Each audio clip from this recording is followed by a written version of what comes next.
90 రోజుల కోర్సు పూర్తి చేస్తే చాలు 100% ప్లేస్మెంట్ సపోర్ట్ తో సాఫ్ట్వేర్ జాబ్ మీ సొంతం. వెంటనే కోడ్ జ్ఞాన్ డెస్టినేషన్ ని సంప్రదించండి. నమస్కారం ఉమా గారు. నమస్తే అమ్మా. విశ్వావసు నామ సంవత్సరంలో పుష్యమి నక్షత్రం వారికి ఎలా ఉండబోతుంది? వారు ఎలాంటి పరిహారాలు చేసుకోవాలి గురుగారు? పుష్యమి నక్షత్రము అనగానే ఒక దేవతా నక్షత్రములలో మంత్ర నక్షత్రములలో మంత్రానుష్ఠానం చేయడానికి కానీ పుష్యమి నక్షత్రాన్ని చాలా ఎక్కువగా వినిపించేటువంటి పేరు పుష్యమి నక్షత్రము. ఎందుకనంటే ఇది ఒక కాస్మిక్ నక్షత్రం అని చెప్పచ్చు. ఆ పుష్యమి నక్షత్రము ఏ మాసంలో వచ్చినా ఆ రోజున జపము కానీ దానము కానీ హోమము కానీ పరిహారము కానీ చేసినట్లయితే తొందరగా సిద్ధిస్తాయి. సో గురువారం పుష్యమి కలిస్తే గురు పుష్యమి అని, ఆదివారము పుష్యమి కలిస్తే పుష్యార్క యోగం అని చెప్తూ ఉంటారు. సో పుష్యమి నక్షత్రానికి ఏమిటంటే ఇది కర్కాటక రాశిలో సంచరించే నక్షత్రము. ఈ విశ్వావసునామ సంవత్సరం ప్రారంభం కాలంలోనే శని యొక్క సంచారం మారుతోంది. సో దీనివల్ల కాస్త అష్టమ శని దోషము పుష్యమి నక్షత్రం వాళ్ళకి పోతోంది. అయితే గురుగ్రహ సంచారము మే 15 తర్వాత మారుతోంది. రాహు మే 18 తర్వాత మారుతున్నాడు. సో ఇలా చూసుకున్న తర్వాత ఎప్పుడైతే రాహు అష్టమ స్థానంలోకి వెళ్తాడో ఈ యొక్క పుష్యమి నక్షత్రం వాళ్ళకి అష్టమ స్థానంలోకి రాహు వెళ్ళడం వల్ల రాంగ్ డెసిషన్ తీసుకునే అవకాశాలు ఎక్కువ ఉంటాయి. అత్యాశకు వెళ్ళి కానీ, లేకపోతే డబ్బు మీద ఆకాంక్ష వల్ల కానీ, లేకపోతే ఏదైనా ఒక కారణం చేత ఒక రాంగ్ ఇన్ఫ్లుయెన్స్ వల్ల రాంగ్ డైరెక్షన్లోకి వెళ్ళడం వల్ల కొంచెం నష్టపోతారని చెప్పచ్చు. అష్టమంలో రాహు మంచివాడు కాదు. సో వాహన ప్రమాదాల విషయంలో కూడా కాస్త జాగ్రత్తగా ఉండాలి. అయితే అష్టమ శని దోషం అయితే కంప్లీట్గా మేజర్ ప్రాబ్లం అయితే వెళ్ళిపోయింది, ఇబ్బంది లేదు.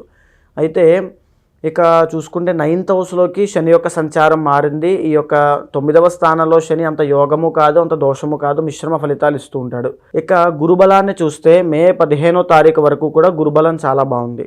మే 15వ తారీఖు తర్వాత గురుడు అనేటువంటి ప్లానెట్ 12వ స్థానము అంటే మిథునంలోకి వచ్చిన తర్వాత గురుబలం తగ్గుతుంది. దీనివల్ల ఏం జరుగుతుందంటే వచ్చిన డబ్బంతా వచ్చినట్టుగానే విపరీతంగా ఖర్చు అయిపోతుంది. కుండకి చిల్లు పెట్టినట్టుగా విపరీతంగా ఖర్చులు అయిపోతాయి. అది శుభకార్యాలకైనా, తీర్థయాత్రలకైనా, దేవుడికైనా, ఎవరికైనా సరే గురుడు కాబట్టి అన్నీ ఖర్చు అయిపోతాయి. దానివల్ల ఫైనాన్షియల్ క్రైసిస్లోకి వెళ్తారని చెప్పచ్చు. సో నేను ఇచ్చేటువంటి సలహా ఏమిటంటే ఎవరైతే కర్కాటక రాశిలో పుష్యమి నక్షత్రంలో ఉంటారో వాళ్ళకి మీరు జాబ్లో ఉన్నా లేదా వ్యాపారంలో ఉన్నా కొత్తగా రిస్క్ తీసుకుని ఎలాంటి పనులు చేయొద్దు. బికాజ్ గురుబలం అనేటువంటి తగ్గుతోంది. దీనివల్ల చాలా ఒడిదొడుకులు ఫ్లక్చువేషన్స్ అనేవి జీవితంలో వచ్చే అవకాశం ఉంటుంది. అదేవిధంగా అప్పుల బాధలు ఉన్నవాళ్ళు ఇంకా జాగ్రత్త, ఇంకా ఎక్కువ తీవ్రంగా అయ్యేటువంటి అవకాశాలు ఉంటాయి. సో ఎప్పుడైనా ఈ సంవత్సరంలో మీకు అప్పు చేయాల్సిన పరిస్థితి వచ్చినా సరే చేయకుండా ఉండడానికే ప్రయత్నం చేయండి. ఎందుకంటే ఇప్పుడప్పుడే తీరేటువంటి పరిస్థితులు లేవు. అయితే ఈ యొక్క గురుబలం తగ్గడం వల్ల ఏమిటనంటే విద్యార్థులు ఎవరు చదువుకుంటూ ఉన్నారో వాళ్ళకి కాస్త ఉత్తీర్ణత శాతము తగ్గడము, ఇంకా ఎక్కువ కష్టపడాల్సిన పరిస్థితి రావడము, కాంపిటేటివ్ ఎగ్జామ్స్ అయినా ఏదైనా సరే కాస్త తగ్గేటువంటి అవకాశాలు ఉంటాయి. గురుబలం తగ్గడం వల్ల ఇంకా ఏంటంటే ఏదైనా శుభకార్యాలు పెట్టుకున్నట్లయితే పోస్ట్ పోన్ అవ్వడము, మధ్యలో ఆగడము, వివాహ ప్రయత్నాలకి వాటికి కూడా ఇదంత శుభ సమయం కాదు అని చెప్పచ్చు. బికాస్ గురుబలం లేదు. సంతానానికి సంబంధించిన ప్రయత్నాలు కూడా కాస్త విఫలమయ్యేటువంటి అవకాశాలు ఉంటాయి. సో వాళ్ళకి కూడా కాస్త నిరాశ మిగులుతుందని చెప్పొచ్చు. అయితే కర్కాటక రాశి యొక్క పుష్యమి నక్షత్రము ఇంత ఇబ్బందులు ఉన్నప్పటికీ కూడా, అంటే మిశ్రమ ఫలితాలు ఉన్నప్పటికీ కూడా కొంత రాజయోగం పట్టేటువంటి సమయాలు కూడా కొన్ని ఉన్నాయండి. ఎందుకనంటే రవి అనేటువంటి ప్లానెట్ ప్రతి ఒక్కరి జాతకంలో ఎప్పుడైతే రవి యోగిస్తూ ఉంటాడో ఆ మంత్స్లో ఖచ్చితంగా రాజయోగం పడుతుంది. అంటే ఖచ్చితంగా ఆ బెటర్మెంట్ అనేది మీరు చూస్తారు. మీ యొక్క విశ్వావసునామ సంవత్సరం ఎలా ఉన్నా ఇప్పుడు నేను చెప్పబోయేటువంటి నెలల్లో ఖచ్చితంగా మంచి రిజల్ట్స్ని, మంచి ధన ఆదాయాన్ని, ప్రమోషన్ని, శుభవార్తలు ఖచ్చితంగా వినే అవకాశం ఉంటుంది. అయితే ముఖ్యంగా 2025 28వ తారీఖు జూలై దగ్గర నుంచి 13వ తారీఖు సెప్టెంబర్ దాకా కుజుడి యొక్క బలం సంపూర్ణంగా ఉండడం వల్ల మీరు ఏదైనా ఇల్లు కొనాలి, కట్టాలి, లేకపోతే భూలాభము కోసం ప్రయత్నం చేస్తూ రియల్ ఎస్టేట్ రంగంలో ఇన్వెస్ట్మెంట్స్ చేస్తూ దాంట్లోనే మీ పని ఉన్నట్లయితే ఖచ్చితంగా 28వ తారీఖు జూలై నుంచి 13వ తారీఖు సెప్టెంబర్ దాకా మీకు రాజయోగము. వెరీ షూర్ ఖచ్చితంగా మీకు పెద్ద పెద్ద అమౌంట్సే వచ్చే అవకాశం ఉంటుంది. ఎందుకంటే కుజుడు యోగిస్తున్నాడు కాబట్టి ఖచ్చితంగా. అనారోగ్య సమస్యలు ఏదైనా ఉంటూ మీ ఇంట్లో వృద్ధులు ఎవరైనా ఉన్నా వాళ్ళది పుష్యమి నక్షత్రం అయినా లేకపోతే మీది పుష్యమి నక్షత్రం అయినా ఖచ్చితంగా ఆరోగ్య సమస్యలన్నీ తగ్గి సంపూర్ణమైన ఆరోగ్యంతో ఉండే టైం కూడా అదే.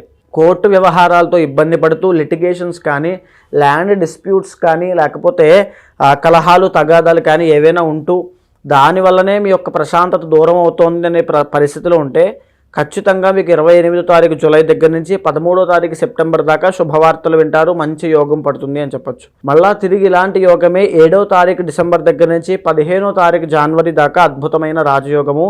ఈవెన్ ఈ టైంలో మీరు వాహనాలు, ఇళ్ళు, స్థలాలు, ఈ యొక్క నూతన వస్త్రాలు, ఆభరణాలు ఏమైనా కొన్నా ఆశ్చర్యపడక్కర్లేదు, అంత మంచి యోగం అది. అయితే మళ్ళా మీకు రవి యొక్క బలం పెరగడం వల్ల ఏప్రిల్ 15వ తారీఖు దగ్గర నుంచి జూన్ 15 దాకా రవి బలము పెరగడం వల్ల ఏం జరుగుతుంది అంటే పదవీ యోగం పడుతుంది. అంటే ప్రమోషన్స్ రావడము, మిమ్మల్ని గుర్తించడము, మీకు ఆ రికగ్నైజేషన్ కానీ ఫేమ్ కానీ రావడము, మీరు అక్కడ చెప్పిందే వేదమయ్యేటువంటి పరిస్థితులు రావడము, తర్వాత మీకంటూ మీ ప్రతిభ కానీ మీ యొక్క సామర్థ్యం కానీ బయటికి తెలియడము, రాజకీయ రంగంలో ఉన్న వాళ్ళకైతే శుభవార్తలు, పదవీ యోగము పట్టడము, తరువాత ఎవరైతే గవర్నమెంట్ జాబ్ కోసం ట్రై చేస్తూ ఉంటారో వాళ్ళకి కూడా శుభవార్తలు రావడము, గవర్నమెంట్ పరమైనటువంటి కాంట్రాక్టుల కోసం ట్రై చేసే వాళ్ళకి కూడా అద్భుతమైనటువంటి యోగం పట్టేటువంటి అవకాశాలు. ఇంకా చెప్పాలంటే గోల్డ్ ఫీల్డ్లో ఉన్న వాళ్ళకి, మెడికల్ ఫీల్డ్లో ఉన్న వాళ్ళకి కూడా ఎక్సలెంట్గా ఉండేటువంటి రోజులు రాబోతున్నాయి ఈ యొక్క రవి యొక్క టైంలో, ఏప్రిల్ 15 దగ్గర నుంచి జూన్ 15 దాకా.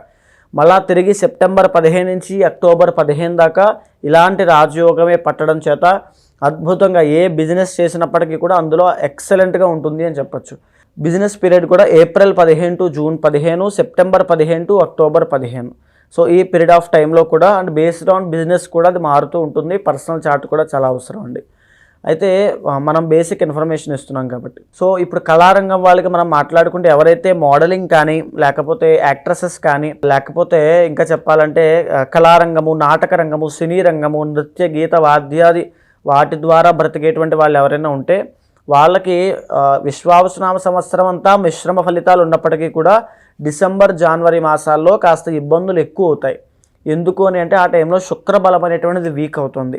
ఆ వీక్ అయిన శుక్రబలం వల్ల జన ఆదరణ తగ్గడము, వాళ్ళకి జన వశీకరణం తగ్గడము, లేకపోతే వాళ్ళకి ఆ రెమ్యూనరేషన్ కానీ రెప్యుటేషన్ కానీ తగ్గడము, మ్యారీడ్ లైఫ్లో, ఎందుకంటే పుష్యమి నక్షత్రం అనగానే జనరల్గానే వీళ్ళకి మ్యారీడ్ లైఫ్లో ఇబ్బందులు ఉంటాయి. సో ఉమెన్ ఎక్కువ శాతం మ్యారీడ్ లైఫ్లో ఇబ్బందులు ఫేస్ చేయడము, వాళ్ళకి ఆ సాటిస్ఫాక్షన్ లేకపోవడం లాంటివి జరుగుతూ ఉంటాయి. సో ఈ డిసెంబర్ అండ్ జనవరి మాసాల్లో ఖచ్చితంగా మీరు చాలా జాగ్రత్తగా ఉండండి.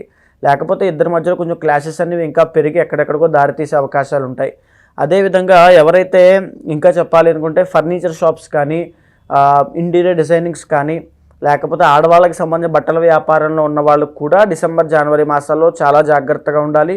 ఆ 2 monthsలోనూ మహాలక్ష్మీదేవి యొక్క ఆరాధన చేయడం కానీ, తిరుపతి వెంకటేశ్వర స్వామి దర్శనం చేసుకోవడం కానీ చేయండి, చాలా మంచి జరుగుతుంది. అయితే ఓవరాల్గా పుష్యమి నక్షత్రం కాబట్టి పుష్యమి నక్షత్రం వాళ్ళు ఖచ్చితంగా జీవితంలో ఒక్కసారైనా చేసుకునేటువంటి పరిహారం ఉంటుంది. అది ఏమిటంటే జనరల్గా తాత్కాలికమైన రెమెడీస్ అయితే తిరుపతి వెంకటేశ్వర స్వామి గుడికి వెళ్ళిరండి.